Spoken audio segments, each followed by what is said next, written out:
This is the view. वो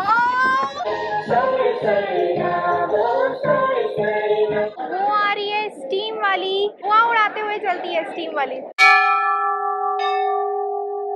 से महाकाल मंदिर स्टार्ट होता है। जय महाकाल। इससे बड़े बड़े पेड़। दार्जिलिंग स्टेशन, ये वाली जो ट्रेन है ये बहुत ही ज्यादा कलरफुल है। ब्यूटीफुल सा ट्री पे एक और गाड़ी, ग्रीन झंडी मिल चुकी है और हम जा रहे हैं। यहाँ पे कोई है भी नहीं, वेदर भी बहुत अच्छा है और लोकेशन तो बेस्ट है। पे जहाँ तक भी आपकी नजर पड़ेगी पूरा दार्जिलिंग टाउन दिख रहा है। कितने सुंदर सुंदर ट्रीज हैं, टी गार्डन, और आप मेरे पीछे देख सकते हो इतना सुंदर एंड ब्यूटीफुल। ऊपर पे भी, टॉप पे भी बहुत प्यारा व्यू है। यहाँ पे एक फाउंटेन है जो कि अभी नहीं चल रहा है। उसके बाद वेज फ्राइड राइस टेस्ट करके बता रही हूँ कि कैसा है।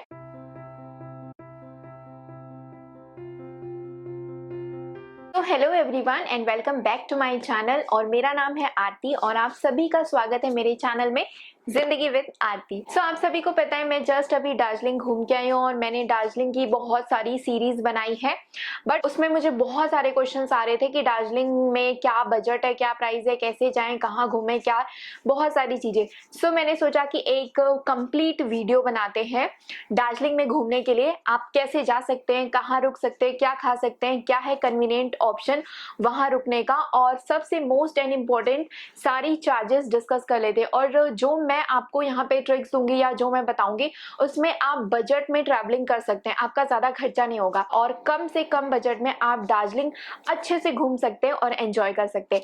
So let's start the video. तो सबसे पहला टॉपिक है कि आप दार्जिलिंग पहुंचे कैसे। दार्जिलिंग तक पहुंचने के लिए बहुत सारे ऑप्शन से आप आ सकते हैं। आप फ्लाइट से आ सकते हैं, आप ट्रेन से आ सकते हैं, आप बस से भी आ सकते हैं। अगर आप फ्लाइट से आना चाहेंगे तो फ्लाइट से जो नियरेस्ट एयरपोर्ट है वो है बागडोगरा एयरपोर्ट। तो आप कहीं से भी बागडोगरा एयरपोर्ट तक के लिए फ्लाइट ले सकते हैं। आपको डायरेक्ट फ्लाइट भी मिल जाएगी या कनेक्टिंग फ्लाइट्स भी मिल सकती है, तो आप वहां से फ्लाइट ले सकते हैं। बागडोगरा एयरपोर्ट से दार्जिलिंग जाने के लिए आप वहां पे प्राइवेट टैक्सी कर सकते हैं, बट जो प्राइवेट टैक्सी होती है उसका चार्ज बहुत ज्यादा रहता है। वो लोग 2000 से 3000 रुपीज लेंगे आपको दार्जिलिंग ड्रॉप करने के लिए। अगर आपको प्राइवेट टैक्सी नहीं चाहिए तो फिर आप शेयर्ड में भी ले सकते हो, बट जो शेयर्ड टैक्सी रहती है उसमें भी 400 से 500 रुपए लगता ही है। बट अगर आप प्राइवेट भी नहीं बुक करना चाह रहे हो और शेयर टैक्सी से भी नहीं जा रहे हो और आप बजट ट्रैवलर हो, सो बेटर होगा कि आप बागडोगरा एयरपोर्ट से सिलीगुड़ी बस स्टैंड तक आ जाइए। उसका जो डिस्टेंस है वो ओनली 12 किलोमीटर है। सिलीगुड़ी बस स्टैंड से आपको बहुत सारी जो है वो शेयर्ड कैब भी मिलेगी कम रेट में और बस भी मिलेगी। सबसे most and important, Siliguri bus stand से आपको बस मिल जाएगी दार्जिलिंग पहुंचाने के लिए और वो 103 रुपए में आपको दार्जिलिंग पहुंचा देती है। सेकंड ऑप्शन होता है ट्रेन से। तो अगर आप ट्रेन से आना चाह रहे हैं तो दार्जिलिंग के लिए जो नियरेस्ट रेलवे स्टेशन है वो है न्यू जलपाईगुड़ी और सिलीगुड़ी जंक्शन। तो न्यू जलपाईगुड़ी से जो दार्जिलिंग का डिस्टेंस है वो है 70 किलोमीटर्स का। बेटर होगा कि आप कैब और टैक्सी ड्राइवर के थ्रू ना जाएं, क्योंकि वो लोग सबसे पहले तो आपको एक्स्ट्रा चार्ज में कैब बुक करा लेते हैं, टैक्सी बुक करा लेते हैं, उसके बाद फिर उन्हीं से वो लोग होटल का भी करा लेते हैं। तो आप उनके थ्रू ना जाके आप अपना प्राइवेट टैक्सी बुक करें। आप बहुत सारे लोग हैं तो आप अपना प्राइवेट टैक्सी भी बुक करके जा सकते हैं, बट उसका चार्ज जो रहता है वो बहुत ज्यादा रहता है। वो लोग 2000 से 3000 तक का बोलते हैं। शेयर में आपको 250 से स्टार्ट होता है और 400-500 तक भी जाता है, बट जो उसका एक्चुअल रेट है वो 250 रुपीज ही है। बट वो लोग ना आपको स्टार्टिंग में बोलेंगे कि 500 में ही जाना है, नहीं तो कोई मिलेगा नहीं। हमारे साथ भी वैसे ही हुआ था। बट अगर आप थोड़ा रिसर्च करके करके जाओगे और आपको पता रहेगा कि कितना रेट वहां पे लगता है एक्चुअल में, तो आप वहां से जा सकते हो। 250 रुपीज ही चार्ज लगता है शेयर्ड में जाने के लिए। सिलीगुड़ी बस स्टैंड से तो गवर्नमेंट की बसेस चलती रहती है, तो वो आपको 103 रुपए में दार्जिलिंग तक पहुंचा देगी। तो वो जो होता है वो सबसे बेस्ट ऑप्शन होगा। मैं तो ये रिकमेंड करूंगी कि आप वहां से ट्रेन से आने के बाद बस से जाएं। तो अगर आप चाहें तो आप न्यू जलपाईगुड़ी से दार्जिलिंग तक टॉय ट्रेन में भी जा सकते हैं। टॉय ट्रेन मॉर्निंग में रहती है सुबह 9-10 बजे के आसपास और वो शाम को 5 बजे तक आपको दार्जिलिंग पहुंचाती है। और वो जो होता है वो 7 घंटे का राइड रहता है और बहुत ज्यादा लंबा राइड हो जाता है। कुछ टाइम तक तो आपको अच्छा लगेगा लेकिन थोड़े टाइम के बाद आपको अच्छा नहीं लगेगा। सो बेटर है कि आप टॉय ट्रेन से ना जाके बस से जाएं और फिर उसके बाद टॉय ट्रेन का जो राइड है दार्जिलिंग का जॉय राइड, वो आप दार्जिलिंग में ही ले सकते हैं। उसको मैं नेक्स्ट आगे टॉपिक में कवर करूंगी। ये तो फिलहाल हुआ पहुंचने की बात कि कैसे आप दार्जिलिंग पहुंच सकते हो। फाइनली हम दार्जिलिंग पहुंच चुके हैं। अब ये आता है कि दार्जिलिंग में हमको रुकना कहाँ है। तो दार्जिलिंग में रुकने के लिए वैसे तो बहुत सारे आपको होटल मिल जाएंगे, हॉस्टल मिल जाएंगे, होम स्टे मिल जाएंगे, बट बहुत सारे मिलते हैं। बट बेटर होगा कि आप वहाँ पे मॉल रोड या चौरस्ता जो है वो उसका मेन मार्केट है, उसके आसपास होटल लेंगे तो वो आपके लिए कन्वीनियंट रहेगा। तो आप इजी वे में पैदल भी चल के आ सकते हैं। वहाँ पे होटल्स के जो चार्जेस रहते हैं वो 600-700 से स्टार्ट होके 10-11-12 तक भी जाता है, 12,000 तक भी जाता है, बहुत कॉस्टली रहता है। लेकिन जो होटल रहते हैं ना वो डिपेंड करता है कि उस टाइम पे सीजन कैसा है। वैसे तो दार्जिलिंग में पूरा जो टाइम होता है वो पूरा सीजन अच्छा ही रहता है, घूमने के लिए आप कभी भी आ सकते हो। लेकिन अगर मान लो उस टाइम पे पीक सीजन रहेगा तो होटल के जो चार्जेस रहेंगे वो बहुत ज्यादा बढ़ जाते हैं। तो अगर आप फैमिली के साथ आ रहे हो तो आपको तो होटल लेना पड़ेगा, बट अगर आप सोलो ट्रैवलर्स हो और आप फ्रेंड्स लोग के साथ जा रहे हो तो उस टाइम पे आप हॉस्टल में रुक सकते हो। हॉस्टल जो रहता है वो बेस्ट रहता है, हम लोग भी हॉस्टल में ही रुके हैं और वहाँ पे आपको बहुत सारे हॉस्टल मिल जाएंगे, आप ऑनलाइन सर्च कर सकते हो। और हॉस्टल जो होता है वो 350 रुपीज से स्टार्ट होता है और 600-700 तक जाता है, और डिपेंड करता है कि वहाँ पे वो क्या क्या फैसिलिटीज दे रहे हैं। बहुत सारे जो हॉस्टल रहते हैं वो लोग ब्रेकफास्ट प्रोवाइड करते हैं, वाईफाई भी रहता है, प्लस अच्छा बेड वेड सब चीज रहता है, तो पर बेड वो लोग चार्ज लेते हैं। तो अगर आप सोलो ट्रैवलर्स हो तो बेटर है कि आप हॉस्टल में रुको। और इसके अलावा आप होम स्टे में भी रुक सकते हो। होम स्टे भी एक अच्छा ऑप्शन है कि आप वहां पे रुक सकते हो, बट मोस्टली जो होम स्टे होते हैं वो मॉल रोड से दूर में रहते हैं, पास में नहीं रहते। होम स्टे में अगर आप रुकते हो तो रहना तो अच्छा रहेगा, बट वही है कि ट्रांसपोर्टेशन का थोड़ा इशू हो जाएगा, आपको आने जाने में थोड़ी सी दिक्कत होगी। बाकी पूरी चॉइस आपके ऊपर है, आप कुछ भी बुक कर सकते हो। होम स्टे जो भी होता है वो भी 1000 रुपीज से स्टार्ट हो जाता है, और होम स्टे में ज्यादातर होम स्टे में फूड इंक्लूड रहता है, वो लोग खाना भी प्रोवाइड करते हैं। और होटल और हॉस्टल में कोई कोई में रहता है कि ब्रेकफास्ट इंक्लूडेड रहता है, बट हर किसी में नहीं रहता है। तो अब हम डिस्कस कर लेते हैं कि दार्जिलिंग में कहाँ कहाँ घूमे। दार्जिलिंग में घूमने के लिए सबसे पहले तो ये बात है कि दार्जिलिंग में ओला और उबर बिल्कुल नहीं चलती है, तो वहां पे आपको टूर्स एंड ट्रेवल्स वाले जो होते हैं उनसे बुक करा के ही घूमना रहता है। सो टूर्स एंड ट्रेवल्स वाले जो रहते हैं वो लोग पॉइंट्स वाइज कवर करते हैं, 2 पॉइंट्स, 3 पॉइंट्स, 5, 6, 7 करके पॉइंट्स कवर करते हैं, और उसी के अकॉर्डिंग उनका चार्ज भी रहता है। 2 पॉइंट्स का वो लोग 800-900 रुपए कुछ लेते हैं, 3 पॉइंट्स का 1500, 1000, 1200, और यहाँ तक कि जब वो 7 पॉइंट्स भी कवर करते हैं तो वो लोग 2500 से 3000 रुपए भी ले लेते हैं, और डिपेंड करता है कि गाड़ी कितनी बड़ी है और कितने लोग ट्रेवल कर रहे हैं, तो उस हिसाब से चार्ज रहता है। सो मैं तो टूर्स एंड ट्रेवल्स को रिकमेंड नहीं करूंगी, बिकॉज हम लोगों ने भी नहीं किया था, क्योंकि वो कुछ ज्यादा ही कॉस्टली हो जाता है। सो बेटर है कि आप टूर्स एंड ट्रेवल से बुक ना करा के पर्सनल अपने तरीके से घूमेंगे तो वो आपके बजट में भी रहेगा और अच्छा भी रहेगा। और जितनी पॉइंट्स भी टूर्स एंड ट्रेवल्स वाले कवर करते हैं वो हम अलग से भी कवर कर सकते हैं अपने से, उसके लिए उसको बुक कराने की जरूरत नहीं है। सो मैं बता देती हूँ कि एक्चुअल में क्या क्या चीजें होती हैं जो आपको दार्जिलिंग में घूमना चाहिए और करना चाहिए। तो सबसे पहले जो होता है दार्जिलिंग में टॉय ट्रेन राइड या जॉय राइड होता है, वो तो सबसे मस्ट रहता है कि अगर आप दार्जिलिंग आओ तो वहाँ का टॉय ट्रेन राइड तो करना बहुत ही ज्यादा इंपॉर्टेंट होता है। उसके बाद दार्जिलिंग का टी गार्डन होता है, वो भी बहुत अच्छा है। दार्जिलिंग आओ तो दार्जिलिंग का टी गार्डन विजिट करना बहुत इंपॉर्टेंट रहता है। दार्जिलिंग में बतासिया लूप है, महाकाल टेम्पल है, चौरस्ता मॉल रोड है, रॉक गार्डन, जूलॉजिकल पार्क और HMI जो है वो आसपास ही है। हिमालयन माउंटेन इंस्टीट्यूट, वहाँ पे ट्रैकिंग का कुछ कुछ डिटेल विटेल भी मिलता है। रोपवे है, गूम मोनेस्ट्री है, पीस पगोड़ा टेम्पल है, और टाइगर हिल्स पॉइंट है जो कि सनराइज के लिए होता है। इसके अलावा मिरिक लेक है, पशुपति नगर है। ये सारी चीजें हैं जो हमको दार्जिलिंग में कवर करना है, और इसके लिए हम डे वाइज आइटिनरी रेडी करेंगे। सारी जो प्लेसेस होती हैं वो आसपास में ही है, आप चल चल के भी जा सकते हो। तो फर्स्ट डे के आइटिनरी में हम पास पास की ही चीजें रखेंगे। आप चल के महाकाल टेम्पल जा सकते हैं। महाकाल टेम्पल जो है वो मॉल रोड से ही थोड़ा आगे है, और महाकाल टेम्पल बहुत ही ज्यादा अच्छा है। वहाँ पे मतलब आपको बहुत ज्यादा शांति मिलेगी।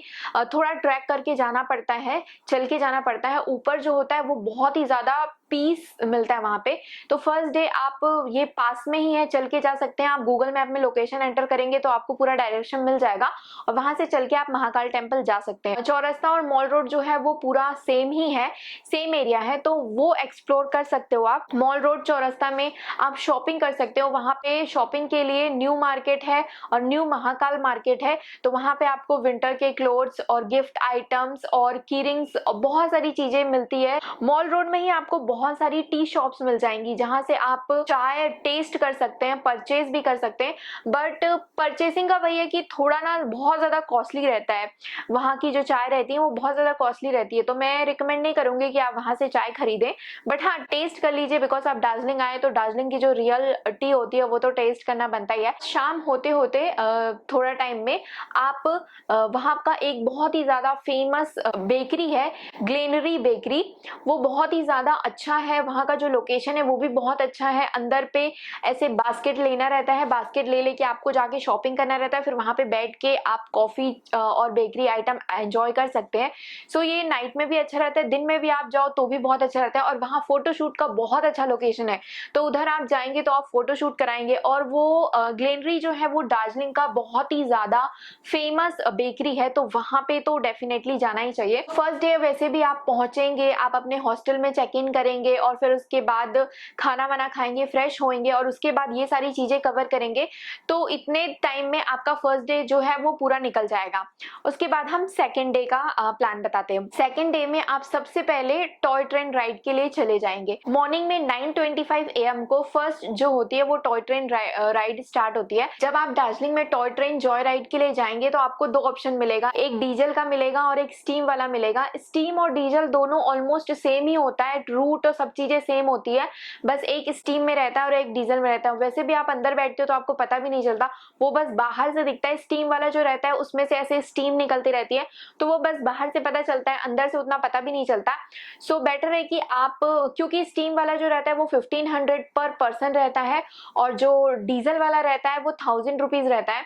सो हमने डीजल वाला चूज किया था। रेलवे स्टेशन से लेके गून रेलवे स्टेशन तक लेके जाते हैं, बीच में वो आपको बतासिया लूप पे रोकते हैं और फिर उसके बाद गून पे लेके जाते हैं। गून में वहाँ पे गून की म्यूजियम भी है, तो वहाँ पे जा सकते हैं आप, बहुत सारी हिस्ट्री से रिलेटेड वहाँ पे बहुत कुछ है, तो वो आप घूम सकते हैं, एंजॉय कर सकते हैं। और फिर उसके बाद आपको ट्रेन वापस ही छोड़ देगी दार्जिलिंग रेलवे स्टेशन तक। 1 से 1.5 घंटे का, 2 घंटे का टाइम आपको इसमें लग जाएगा टॉय ट्रेन राइड में। टॉय ट्रेन के बाद आप जा सकते हो बतासिया लूप, क्योंकि बतासिया लूप में बहुत कम टाइम के लिए टॉय ट्रेन जो होती है वो रुकती है, तो वहां पे उतना टाइम सफिशिएंट नहीं रहता है, क्योंकि वो आर्मीज के मेमोरीज में बनाया गया है, तो वो बहुत ही ज्यादा अच्छा है।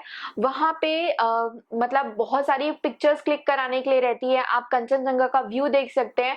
वहां का जो ट्रेडिशनल गोरखा ड्रेस होता है उसको पहन के आप फोटोज क्लिक करा सकते हो।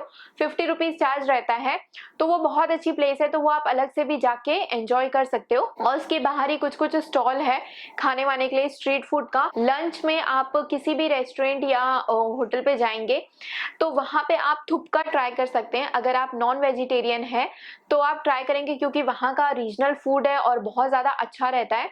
सो आप उसको वो नॉन वेजिटेरियन रहता है तो आप उसको ट्राई कर सकते हैं। वो वेज में भी बनता है, तो अगर आप चाहें तो आप बोल के बनवा सकते हैं। तो इवनिंग के टाइम पे आप गूगल मैप ऑन करके हैप्पी वैली तक जा सकते हैं। वैसे तो आप हैप्पी वैली तक चल के जा सकते हैं, गूगल मैप में आपको जो डायरेक्शन है वो थोड़ा लंबा लंबा बताता है। अगर आप गूगल मैप से ना जाके वहाँ के जो लोकल्स रहते हैं उनसे पूछेंगे तो वो लोग आपको बहुत अच्छा शॉर्टकट बताएंगे। तो वो जो शॉर्टकट होता है वो बहुत ज्यादा अच्छा रहता है, और जिससे क्या होता है आप बहुत सारी जगह पे अच्छे से पहुंच जाते हैं। गूगल मैप जो होता है वो मेन रूट बताता है, वो जो शॉर्टकट होता है वो सिर्फ लोकल्स को ही पता रहता है। तो अगर आप चाहें तो आप लोकल से पूछ के चल के हैप्पी वैली तक जा सकते हैं। लेकिन अगर आपको चल के नहीं जाना है और टाइम आपके पास कम है तो आप शेयर टैक्सी में जा सकते हैं। इसके लिए आपको वहां का टैक्सी स्टैंड जाना पड़ेगा, बस स्टैंड, और वहां से जो टैक्सी होती है वो 15-15 रुपए में हम लोगों को, हाँ 15-15 रुपए में आपको हैप्पी वैली तक ड्रॉप कर देगी। हैप्पी वैली के रोड तक ड्रॉप करती है, फिर आपको चल के पूरा नीचे जाना पड़ता है।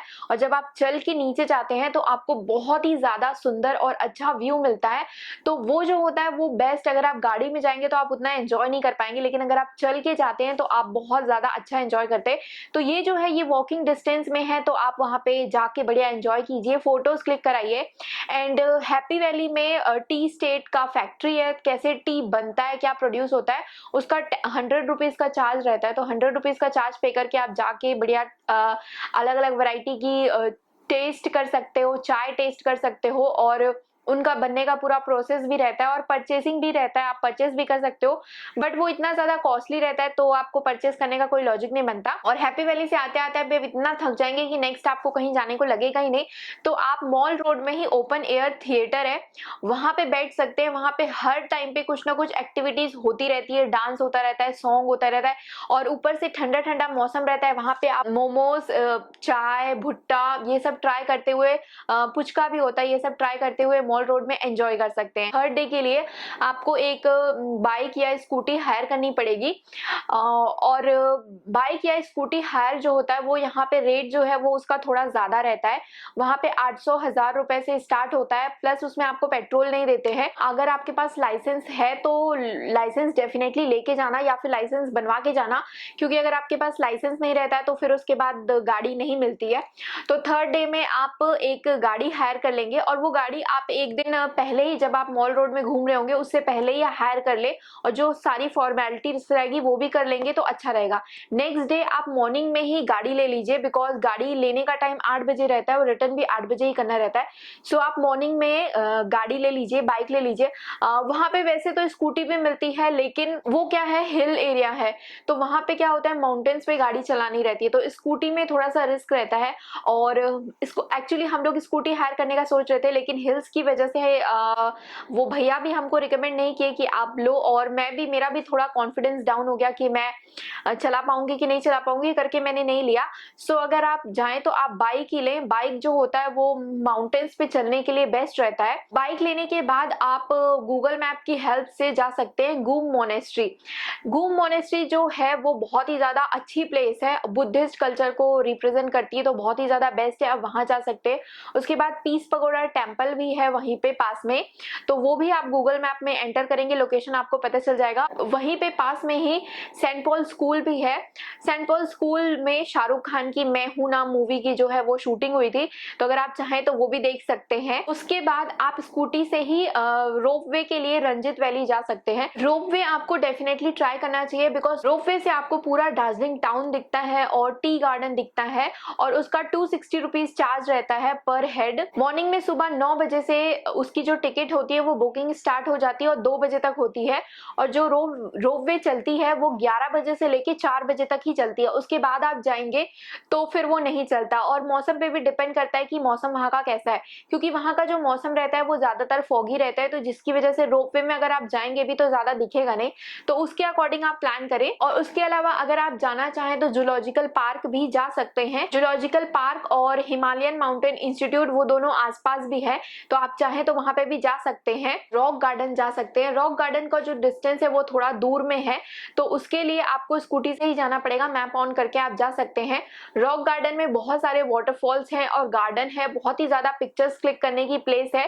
सो रॉक गार्डन डेफिनेटली जाइए, वो बहुत ही ज्यादा अच्छी प्लेस है। यहाँ पे आपने दार्जिलिंग की आधे से ज्यादा जो चीजें हैं वो सारी कवर कर ली है।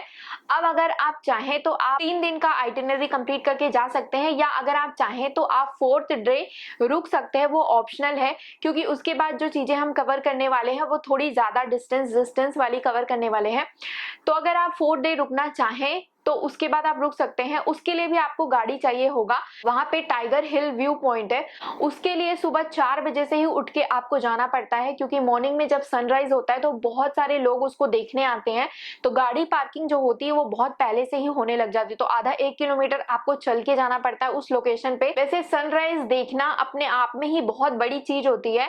एक्चुअली जब कभी भी कोई सनराइज का वीडियो या ये सारी चीजें देखते हैं तो हम रियल में वो चीजें फील नहीं कर पाते कि वो कितनी अच्छी होती है, पर अपनी आंखों से देखना और उसको एक्सपीरियंस करना, फील करना बहुत ही ज्यादा ब्यूटीफुल होता है। तो अगर आपके पास टाइम है तो मैं मोस्ट हाईली रेकमेंड करूंगी कि आप जाओ, बिकॉज वो बहुत अच्छा लगता है। एंड हम खुद भी जाने वाले थे, लेकिन जब हम जिस टाइम पे हम लोग रुके हुए थे उस टाइम पे बहुत दिन तक मौसम तो जो था वो थोड़ा क्लियर नहीं था, तो इसकी वजह से हम लोग नहीं जा पाए थे, बट आप डेफिनेटली जाएं। उसके बाद आप जा सकते हैं मिरिक लेक। मिरिक लेक भी जो है वो थोड़ा डिस्टेंस डिस्टेंस में ही है तो उसके लिए भी आपको गाड़ी ही चाहिए। और इसके अलावा पशुपति नगर जा सकते हैं, वो नेपाल का बॉर्डर आता है, वहां पे पशुपति का मार्केट मिलता है। और जब आप मिरिक और पशुपति नगर जाएंगे तो रास्ता जो है वो बहुत ही ज्यादा ब्यूटीफुल और अच्छा रहेगा। तो इसमें आपका पूरा एक दिन लग जाने वाला है, क्योंकि ये बहुत डिस्टेंस में है और बहुत ज्यादा है। और इसके लिए आपको सुबह उठना भी पड़ेगा, क्योंकि मॉर्निंग में आपको टाइगर हिल व्यू पॉइंट भी कवर करना है। सो ये हो गया 4th डे का आइटनरी। तो 4 दिन के अंदर आप पूरा का पूरा दार्जिलिंग जो है वो अच्छे से कवर कर लेंगे। उसके बाद अब डिस्कस कर लेते हैं कि सबसे ज्यादा बेस्ट टाइम कौन सा होता है दार्जिलिंग आने का। तो दार्जिलिंग आप साल में किसी समय भी आ सकते हैं। हर टाइम जो होता है वो दार्जिलिंग का बेस्ट टाइम ही होता है, क्योंकि वहां पे गर्मी बिल्कुल भी नहीं पड़ती है। अगर हम गए थे मई के महीने में और उस टाइम पे वहां इतना ज्यादा क्लाउड था, इतना ज्यादा अच्छा वेदर था। अगर आप अक्टूबर नवंबर दिसंबर में आते तो आपको स्नो बहुत ज्यादा देखने को मिलेगी। और आप किसी भी मौसम में दार्जिलिंग जाएं, बेस्ट होगा कि आप अपने साथ गर्म कपड़े जरूर रखें, क्योंकि ठंडी तो वहां पे हमेशा पड़ती है। अब खाने की बात करते हैं तो खाने के लिए आपको वेज और नॉन वेज दोनों मिल जाएंगे और अच्छे रीजनेबल रेट्स में भी मिल जाता है। लेकिन वही है कि नॉन वेज का आपको बहुत सारा ऑप्शन मिलेगा। स्ट्रीट फूड में भी आपको इतनी सारी नॉन वेज के फूड मिलेंगे। अगर आप नॉन वेजिटेरियन हो तो वो आपके लिए तो सीरियसली हेवन है। और अगर आप वेजिटेरियन हो, बिकॉज हम लोग वेजिटेरियन थे, तो हाँ, इसके लिए आप सबसे बेस्ट ग्लेनरी जा सकते हो। वहां पे आपको बहुत सारे बेकरी के आइटम मिल जाएंगे। इसके अलावा हेस्टी टेस्टी जो सबसे ज्यादा बेस्ट रेस्टोरेंट था, वहां पे हम लोग गए थे खाने के लिए, हमको काफी अच्छा मिला था। ऐसे अगर रेस्टोरेंट में जाते हो जो वेज और नॉन वेज मिक्स बनाते हैं, तो वहां पे आपको वेज खाना बिल्कुल नहीं अच्छा लगेगा, क्योंकि स्टार्टिंग में हमने 2-3 जगह पे ऐसे खाना खाया था जो कि बिल्कुल भी टेस्ट में अच्छा नहीं था। तो अगर अब मैं बजट की बात करूं कि आपका कितना ज्यादा बजट लग जाएगा, तो अगर ट्रेन का टिकट निकाल देते हैं, आने जाने का खर्चा निकाल देते हैं, तो सिर्फ और सिर्फ दार्जिलिंग में घूमने का और वहां पे आने जाने का ट्रैवल का जो चार्जेस है वो ओनली पर पर्सन 2 से 3 हजार ही रुपए लगेगा, उससे ज्यादा नहीं लगेगा। लेकिन अगर आप बजट में ट्रैवल कर रहे हैं और सोलो ट्रैवलर्स हैं, तो उस टाइम पे आपका जो चार्ज है वो और कम हो जाएगा, क्योंकि आप लोग शेयरिंग में आएंगे। लेकिन अगर आप बजट में भी कॉम्प्रोमाइज नहीं करना चाह रहे हैं और कैब वैब बुक कर रहे हैं, जैसे टूर्स एंड ट्रैवल से गाड़ी बुक करेंगे और फिर उसके बाद आप दार्जिलिंग में घूमेंगे, तो उस बेसिस पे भी आपका 3 से 4 हजार ही लगेगा, उससे ज्यादा नहीं लगेगा। और बाकी तो ओवरऑल सब आपके ऊपर डिपेंड करता है कि आप कितनी शॉपिंग कर रहे हैं, कहाँ कहाँ खा रहे हैं, कैसे कैसे रेस्टोरेंट में खा रहे हैं, तो उसके ऊपर रहता है। अब हो गया दार्जिलिंग से हमको जाना है रिटर्न, तो उसके लिए आपको दार्जिलिंग के टैक्सी स्टैंड पे जाना पड़ेगा। टैक्सी स्टैंड पे आपको टैक्सी मिल जाएगी जो आपको मिरिक, पशुपति नगर, गैंगटॉक और उसके बाद सिलीगुड़ी हर जगह के लिए मिल जाती है। और इसके अलावा आपको बस भी मिल जाती है। अगर टैक्सी में जाएंगे तो 250 रुपीज पर पर्सन चार्ज लगेगा। यहाँ पे 250 ही रहता है, बिकॉज यहाँ पे सभी को रेट पता रहता है, तो उतना ज्यादा कोई रेट नहीं बोलते हैं। लेकिन जब आप आते हो तो आपको रेट नहीं नॉलेज रहता है, तो उस टाइम पे जो एजेंट लोग होते हैं वो लोग बहुत ज्यादा आपसे पैसे ले लेते हैं। और अगर आप बस से जाना चाहें तो बस से जा सकते हैं। बस से जाने के लिए आपको सबसे पहले बस की टिकट जो है वो बुक करनी पड़ेगी। उसके बाद उसका टाइमिंग रहता है। लास्ट बस जो निकलती है वो 3:30 को निकलती है और उसके बाद कोई बस नहीं रहती है। तो उससे पहले आप आके बस में 103 रुपए का ही चार्ज लगता है और वो आपको सिलीगुड़ी तक ड्रॉप कर देते हैं। सो मैं तो रिकमेंड करूंगी कि आप बस से जाएं। हम भी बस से ही गए थे और काफी मजा आया था, बिकॉज बस जो होती है वो इतनी अच्छी अच्छी रूट से जाती है कि बहुत ज्यादा मजा आता है। फाइनली मैंने हर एक चीजें जो है वो इस वीडियो में कवर कर दी है और आपको ज्यादा से ज्यादा इंफॉर्मेशन देने की कोशिश की है। मैंने ऑलरेडी एक पूरा लिस्ट रेडी किया था, उसके बाद मैंने आपके साथ शेयर किया है। उसके बाद भी अगर आपका कोई डाउट है, अगर आपको कोई क्वेश्चन पूछना है, तो कमेंट करके आप जरूर पूछ सकते हैं, मैं डेफिनेटली रिप्लाई करूंगी। एंड मैं तो 100% रिकमेंड करूंगी कि आप दार्जिलिंग जरूर जाओ और घूमो, बिकॉज बहुत अच्छी प्लेस है, बहुत ज्यादा मजा आता है। Thank you so much guys for watching this vlog. अगर आपको मेरा व्लॉग पसंद आ गया तो प्लीज वीडियो को लाइक कर लेना और चैनल को सब्सक्राइब कर लेना। सो मैं मिलती हूँ आपसे नेक्स्ट टाइम, तब तक के लिए बाय बाय।